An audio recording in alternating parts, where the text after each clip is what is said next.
Assalamualaikum warahmatullahi wabarakatuh. Perkenalkan, saya Zaki Darmawan, NPM 1810102073 akan mempresentasikan tentang meningkat dan menurunnya harga saham pada Bursa Efek Indonesia.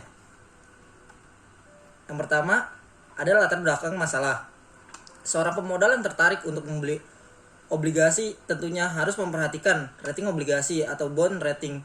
Rating atau peringkat merupakan sebuah pernyataan tentang keadaan pengutang dan kemungkinan apa yang bisa dan akan dilakukan sehubungan dengan utang yang dimiliki, sehingga dapat dikatakan bahwa rating mencoba mengukur resiko default, yaitu peluang emiten atau peminjam akan mengalami kondisi tidak mampu memenuhi kewajiban keuangannya. Menurut Foster 1986, peringkat obligasi perusahaan diharapkan dapat memberikan petunjuk bagi investor tentang kualitas investasi obligasi yang mereka minati. Pemodal bisa menggunakan jasa credit rating agency yang memberikan jasa penilaian terhadap obligasi yang beredar untuk mendapatkan informasi mengenai rating obligasi. Di Indonesia terdapat lembaga pemeringkat sekuritas utang, yaitu Pevindo atau Pemeringkat Efek Indonesia. Selanjutnya, hasil dari pemeringkatan surat utang didasarkan atas beberapa hal seperti: 1. Kemungkinan pelunasan pembayaran, yaitu kemampuan obligor untuk memenuhi kewajiban finansialnya sesuai dengan perjanjian. 2. Karakteristik serta berbagai ketentuan yang diatur dalam surat utang. 3. Perlindungan yang diberikan maupun posisi klaim dari pemegang surat utang tersebut bila terjadi pembubaran atau likuidasi serta hukum lainnya yang mempengaruhi hak kreditur. Selanjutnya ada keputusan investasi. Keputusan investasi merupakan faktor penting dalam fungsi keuangan.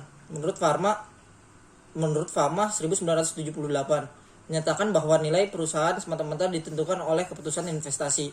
Pendapat tersebut dapat diartikan bahwa keputusan investasi itu penting karena untuk mencapai tujuan perusahaan, yaitu memaksimumkan kemakmuran pemegang saham, hanya akan dihasilkan melalui kegiatan investasi perusahaan. Tujuan keputusan investasi adalah memperoleh tingkat keuntungan yang tinggi serta tingkat risiko tertentu. Keuntungan yang tinggi disertai kemakmuran pemegang saham. Dengan kata lain, bila dalam investasi perusahaan mampu menghasilkan keuntungan dengan menggunakan sumber daya perusahaan secara efisien, maka perusahaan akan memperoleh kepercayaan dari calon investor untuk membeli sahamnya. Dengan demikian, semakin tinggi keuntungan perusahaan, semakin tinggi nilai perusahaan, yang berarti semakin besar kemakmuran yang akan diterima oleh pemilik perusahaan. Keputusan investasi meliputi investasi pada aktiva jangka pendek atau aktiva lancar dan aktiva jangka panjang atau aktiva tetap. Aktiva jangka pendek biasanya didefinisikan sebagai aktiva dengan jangka waktu kurang dari 1 tahun atau kurang dari 1 siklus bisnis.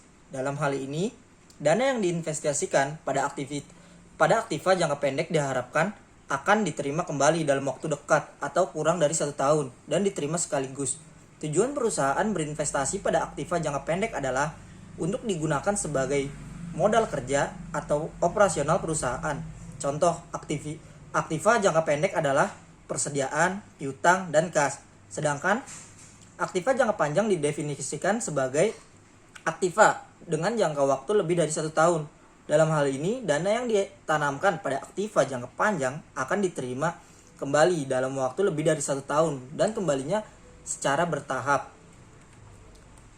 Tujuan perusahaan berinvestasi pada aktiva jangka panjang adalah untuk meningkatkan nilai perusahaan. Keputusan investasi dalam penelitian ini merupakan pengeluaran modal atau capital expenditure, yaitu investasi pada aktiva tetap seperti tanah atau properti, bangunan, dan peralatan.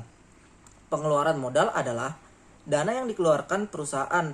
Dalam hal ini, dengan pengeluaran tersebut, perusahaan akan memperoleh manfaat lebih dari 1 tahun. Motif dasar pengeluaran modal adalah untuk ekspansi, penggantian, atau memperbarui aktiva tetap, atau mencari manfaat yang mungkin less tangible dalam jangka panjang. Pengeluaran modal merupakan bagian dari penganggaran modal atau capital budgeting. Selanjutnya ada identifikasi masalah. Berdasarkan dari latar belakang penelitian, maka identifikasi masalah dalam penelitian ini adalah: apakah peran manajer dalam pengelolaan keuangan perusahaan dapat berpengaruh pada harga saham? Apakah komitmen dari pemerintah dalam pengelolaan keuangan akan mempengaruhi harga saham?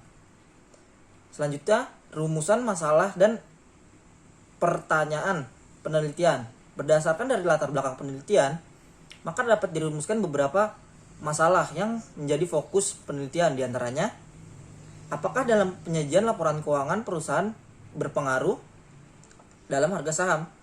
Apakah sistem akuntansi keuangan perusahaan berpengaruh terhadap harga saham?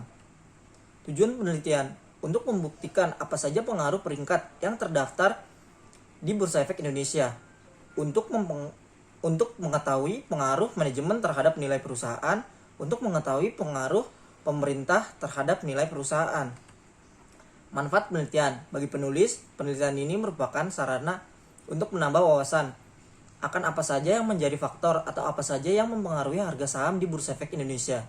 Bagi peneliti selanjutnya, penelitian ini diharapkan dapat menjadi referensi untuk penelitian selanjutnya apabila akan melanjutkan penelitian ini atau akan meneliti dengan topik bahasan yang berkaitan.